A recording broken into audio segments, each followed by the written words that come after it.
Hey everybody, this is Shelby, and this is, I believe, was Jackie's first or second day in the barn. And I've rode Jackie before. He's a super swell little horse, but see, we got this problem here. See, he just left me. He's like, peace, I'm gonna go talk to my buddy. So the intensity, like he trotted right over there. The intensity of this horse's focus is fantastic, but that same thing that's fantastic is not very helpful if the focus is on something other than you, someone other than you, another horse or anything. So instead of working on walk, trot, canter and kind of crisping up some of his transitions, we're just going to work a little bit on getting him to focus on me. Work on that fantastic focus he has and get it kind of start channeling it where we need it to be.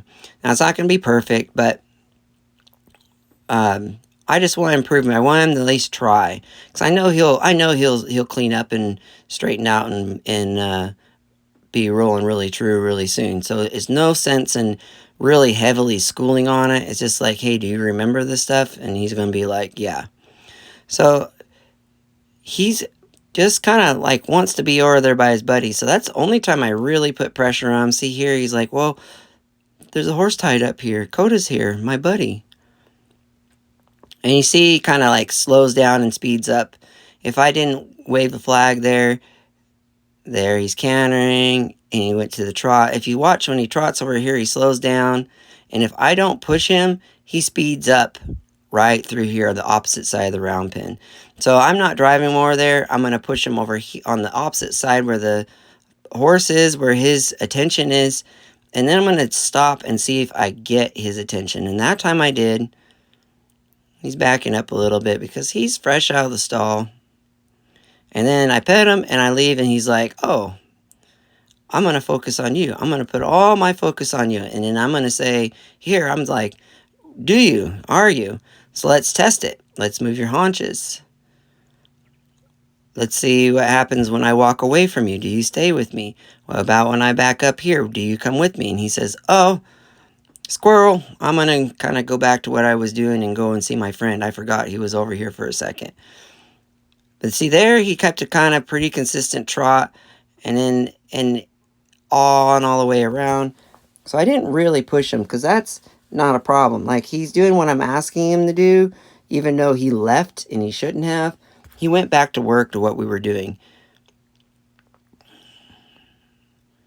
Now our trot's kind of just much more even, much nicer, a little bit faster here. So I'm going to drive him right on by Coda there just a little bit. And it's not anything serious there, but I want him to I want just a little bit of focus. Like, to be honest with you, like, I can physically train this horse to be good all day long, but I'm not accomplishing anything. I'm not doing anything mentally. Like, he's not going to have any focus on where I want him to put his feet, where I want him to go, how I want him to carry himself. I have to have this focus, and this just takes some time. And it's a little bit of reminder, so he's kind of going around there, so I'm going to push by Coda there, the other horse, and then I quit. And he's like, oh, wait, you stopped. I'm going to pay attention to you. So it's not run him 50 laps because he didn't focus on you and then stop and see if he focused on you. Like, I give him an opportunity every chance I can to focus on me. If he makes a mistake, then he makes a mistake. It's not like he's wrong and I'm right. I'm just the one running the show, and I really want him to follow my instructions. So we're kind of moving around, and I'm testing him here. He doesn't like me on that offside eye, which I do remember about this horse. He had quite a bit of training on him, but there was hardly any work done on the offside. Not a bad thing, not uncommon. There I started to send him away, and he joined back up. I'm going to come up and pet him. And then I'm going to start testing him. Are you with me? Are you going to be with me wherever I go? And now he's got to make a decision here to go with me or go with Coda. And he's chose to go towards Coda, so I'm going to move him. And I'm going to just see. There. See if I can draw him away from Coda over there. Pet him. And you see he's kind of coming and going, coming and going, coming and going. And that's okay. I'm just going to reward all the times he does come in and he does work for me and he does try and does focus. Excuse me.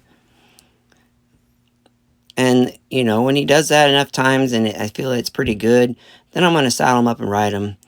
But I'm just doing just part of it here, just so you can see. There I'm going to ask him to canter. He's kind of stuck on his buddy, so we're going to push him, ask for the canter. I'm going to stop, and then he's like, oh, wait. So that's the second time he's done that. And because he's out of shape, I want to make sure I have enough horse to ride. So that might be all I do today with him. So I'm going to go up and pet him. Tell him he did a good job. That I know it's hard to focus when you are on vacation for a long time and then you have to come back to work. And now let's get your halter and saddle you up and ride a little bit. Hope this helps you guys out a little bit. Enjoy your day, enjoy your ride, enjoy your horses, and enjoy your lives. Thank you, and we will talk to you again soon.